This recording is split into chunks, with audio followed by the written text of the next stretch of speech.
What if I told you that most people, whether they're law-abiding citizens using a knife to defend themselves or seasoned knife fighters, are already at a disadvantage before a knife fight even begins? The truth is, many don't truly understand what they're doing, and it's not about the knife, it's about the stance. Get this wrong and you'll ultimately lose your life, but get it right and you'll exponentially increase your odds of surviving a knife fight. Let's check it out.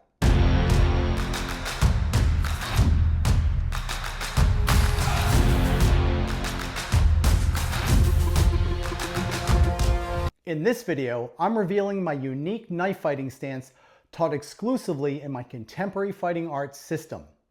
Mastering this stance is the foundation that could mean the difference between life and death. Now I know some of you who study Filipino martial arts might think you have it all covered, but when it comes to real-world knife fighting, you're tragically wrong. This isn't about flashy drills or cultural traditions. It's about surviving the harsh reality of a deadly knife encounter. Now, this information comes straight from my book, Knife Fighting, a step-by-step guide to practical knife fighting for self-defense, where I teach realistic, no-nonsense knife fighting skills for real-world encounters.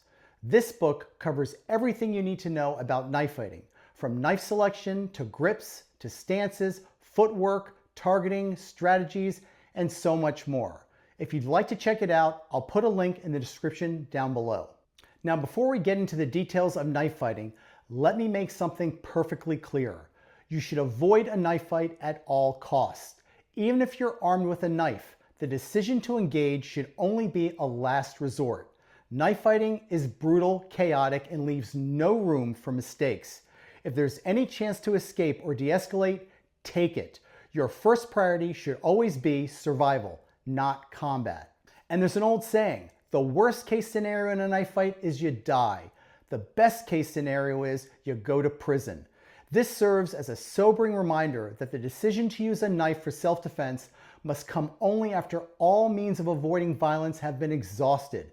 Because once a knife is drawn, there is no turning back. And always remember, there are no real winners in a knife fight, only survivors. Don't forget to subscribe and also hit the notification bell so you never miss a lesson that could actually make a difference in a real fight. And finally, if you know someone who could benefit from this knowledge, be sure to share this video. It might just help them stay safe. It's also important to understand the difference between a knife fight and a knife defense situation.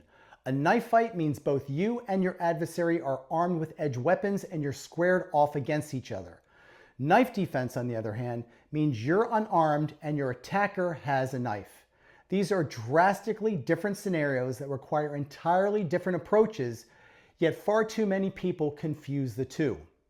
Now, this knife fighting stance is used when both you and your adversary are armed with a knife or similar edged weapons, such as a shard of glass, a broken bottle, a shank, and even a tactical pen. It should not be used if you're unarmed and your adversary is armed with a knife. Surviving a deadly knife fight demands that you master a tactical knife fighting stance. Now, this stance I'm going to teach you provides maximum mobility, minimal target exposure, and facilitates immediate deployment of your weapon. Whenever you assume a knife fighting stance, you must always assess what you're trying to protect. For knife fighting, the most important area to protect is your center line, which is an imaginary vertical line that divides your body in half. This line contains critical targets like your eyes, throat, heart, and vital internal organs. The goal is to shield these vital areas while maintaining the ability to rapidly deploy slashing and stabbing techniques. And this stance is specifically designed to achieve that balance. The objective of my knife fighting stance is to get small. To achieve this, deeply crouch your body, hunch your shoulders forward, and sink your stomach inward. This compact posture pulls your chest and internal organs away from potential puncture wounds while keeping your torso directly aligned with the opponent to ensure quick knife deployment and effective defensive capabilities. Drop your head down and keep your neck and throat behind both of your arms. This diminishes target size and reduces the likelihood of a slash or stab to your carotid or subclavian arteries. This knife fighting stance is built around the principle of CWCT, closest weapon to closest target. Now this means holding your knife in your front dominant hand to keep your weapon closest to your assailant's vital targets. Position your strongest, most coordinated side forward to maximize speed, coordination, timing, and accuracy. So if you're right-handed, lead with your right side. If you're left-handed, lead with your left side. This setup ensures that your most effective limb is always in the optimal position to engage your adversary swiftly and decisively. Also, avoid the tendency to extend your knife hand forward unnecessarily. You're just asking to get cut. The only time your knife should extend forward is when you're actively delivering a cut. Remember, keep everything tight. Place your rear arm or guard hand in the center of your chest with your clenched fist directly under your nose. This configuration creates a skeletal barrier to protect your heart and centerline organs while safeguarding the blood vessels and flexors of your rear hand. Always remember, the blood vessels and flexor muscles are critical for maintaining arm function and defensive action. The extensors on the outer side of your arm, while more exposed, can sustain damage and still protect against deadly thrusts aimed at your heart, lungs, and internal organs. Proper positioning of your rear arm minimizes exposure to vital areas and ensures that even if the extensors are injured, you can still continue to defend against critical attacks. Keep your knees slightly bent, feet shoulder width apart, and your weight evenly distributed. Proper leg placement is critical for maintaining balance and enabling quick and effective footwork. And of all things, avoid cross-stepping, as losing balance in a knife fight can cost you your life. Now, this stance is not designed for circling around your adversary in a game of cat and mouse or engaging in a drawn-out duel like a fencing match. It's built for direct, decisive action, forcing you to confront the threat head-on.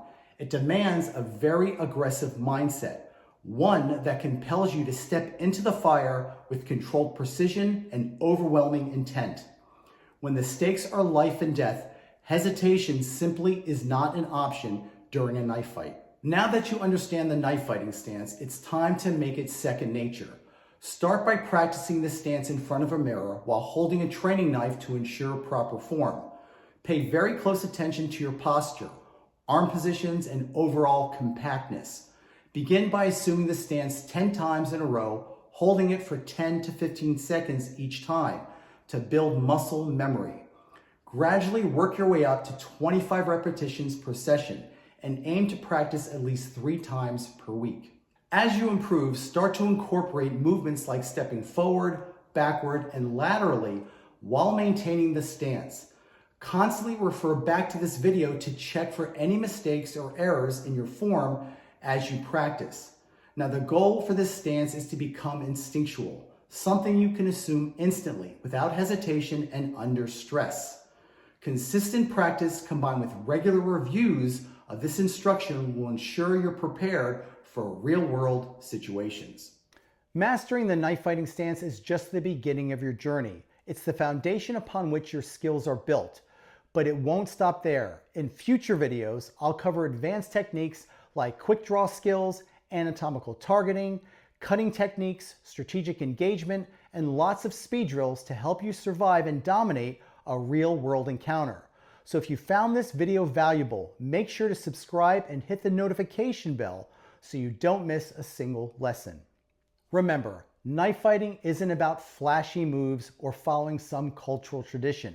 It's about survival, period. Practice this stance, understand its importance, and commit to mastering it.